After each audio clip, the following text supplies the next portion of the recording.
प्रभु यीशु मसीह के महान नाम से और एक बार इस सवेरे के समय में मैं धन्यवाद देता हूँ। प्रभु हमारे जीवन को बदलकर उसके वचन के अनुसार जीने के लिए हमारे लिए एक राह को बनाता है और उसके बुनियादी बातों को जब हम हमारे जीवन में सीखते हैं, समझते हैं, तो परमेश्वर की बड़ी दया की बातों को हम अपने जीवन में महसूस करते हैं। एक दानियल नबी का किताब उसका 3 अध्याय के एक 17वें वचन के ऊपर हम अपना ध्यान को आकर्षित करेंगे।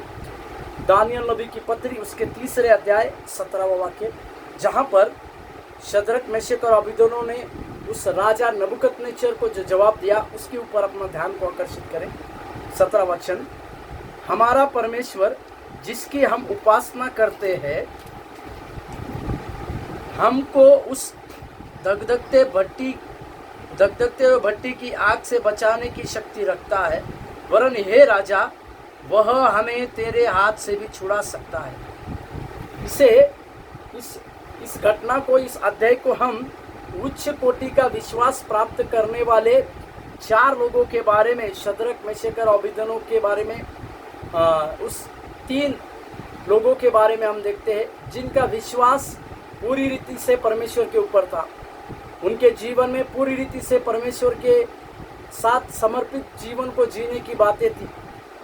जब उनको पता था कि राजा की हुई मूर्ति को दंडवत करने की सजा एक 7 गुना तप करने वाले उस भट्टी में डाला जाएगा, इस प्रकार की बातें उन लोगों को पता होने के बावजूद भी एक उच्च कोटि के विश्वास की इस बातों को हम यहाँ पर देखते हैं।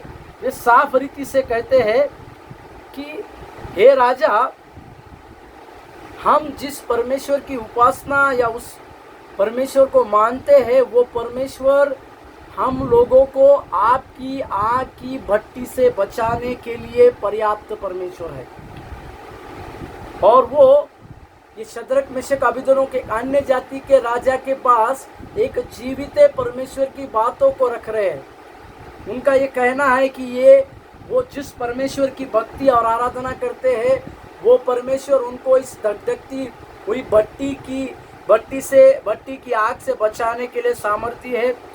और साथ ही साथ वे ये कहते हैं कि वो परमेश्वर राजा के हाथ से भी वो उनको छुड़ा सकता है, इस प्रकार से कहते हैं। यानी जिस परमेश्वर की शद्रक मेशक अबेदनगो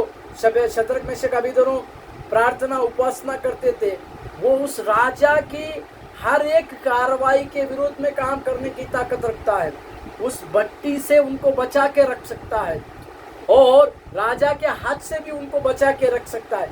इस प्रकार के उच्च कोटि का विश्वास को लेकर, इस प्रकार के उच्च कोटि का भरोसा को लेकर शद्रक मेशक अबेदनगो ने अपने परमेश्वर का न केवल नाम उस राज्य में ऊंचा किया परंतु एक अन्य जाति के राजा को भी जीत लिया।